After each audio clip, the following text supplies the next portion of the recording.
Okay, ice tables we can use in a few different ways, so I'll show you. But this one's kind of a simple one where we can fill in an ice table and then use it. So formation of hydrogen iodide. First thing I do is write a reaction for it. So formation, we're going to use hydrogen gas and iodine gas. Set up an equilibrium. And then to keep it balanced, we're going to make 2 hydrogen iodide molecules.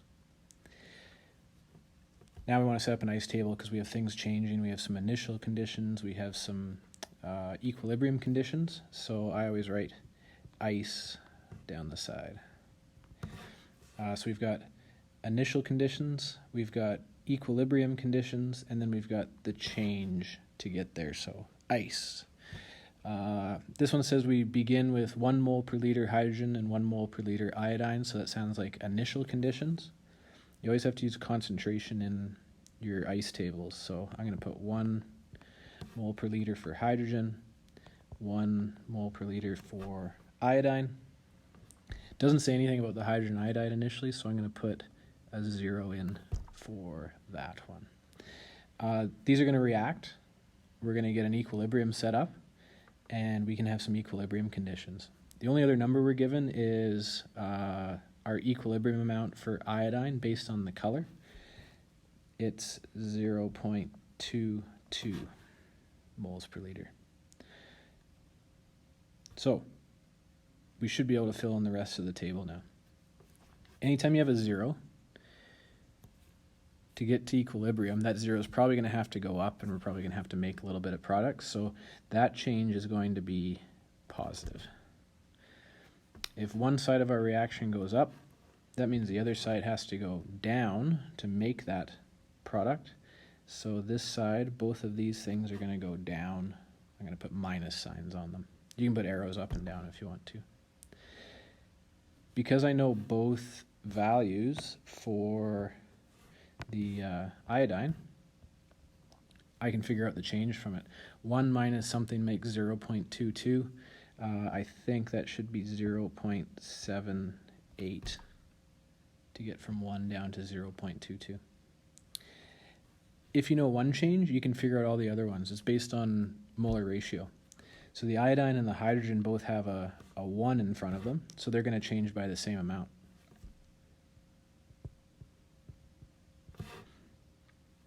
Because there's a 2 in front of the hydrogen iodide, every time one iodine molecule breaks up, it's going to produce 2 HIs, so that number is going to be twice as much as the change for iodine. You can do it with molar ratios as well if you want, so you could do like 0.78 times a 2/1 ratio to get to the HI. Gives us 1.56, I believe.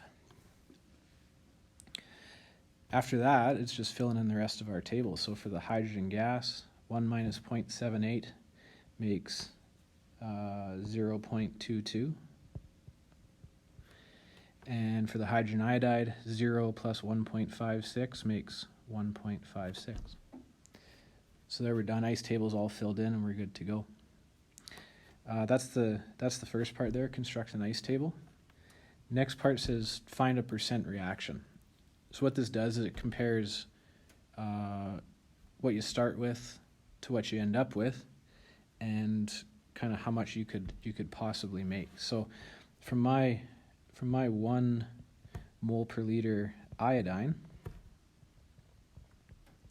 if we pretend it goes all the way to completion and makes as much hydrogen iodide as it possibly can, we multiply by a 2/1 ratio, just like that awful stoichiometry from Chem 20.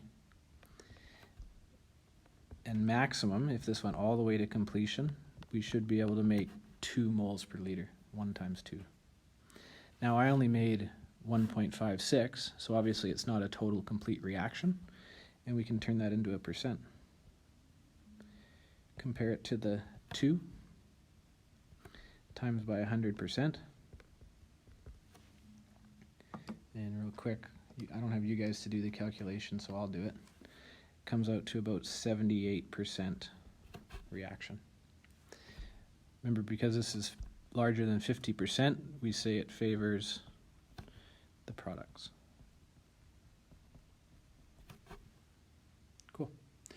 Last part says to figure out equilibrium constant. So to do that, we have to do a couple things. We have to make an equilibrium law, and then we have to solve it. So equilibrium laws, our equilibrium constant is always equal to, we put products over reactants. So I'm going to take the concentration, remember square brackets means concentration, of my HI, and then I'm going to put it over the reactants. These things are all gases, so I'm going to include them all. If there were solids or pure substances in there, I would ignore them.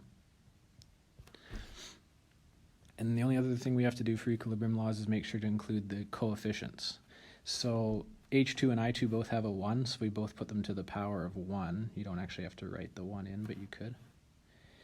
And HI has a 2 in front of it in the equation, so we're going to do the concentration of HI squared. After that, because this is an equilibrium constant, we're going to use our equilibrium concentrations to solve for K. So we take our numbers right out of our ICE table. For HI, it's 1.56, and we're going to square it. And our hydrogen, 0.22, times our iodine, 0.22. Plug that into your calculator, and you're good to go.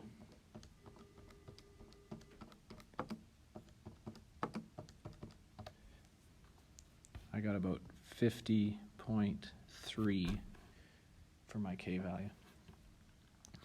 And then one more point of interest, because this is greater than 1, it favors the products,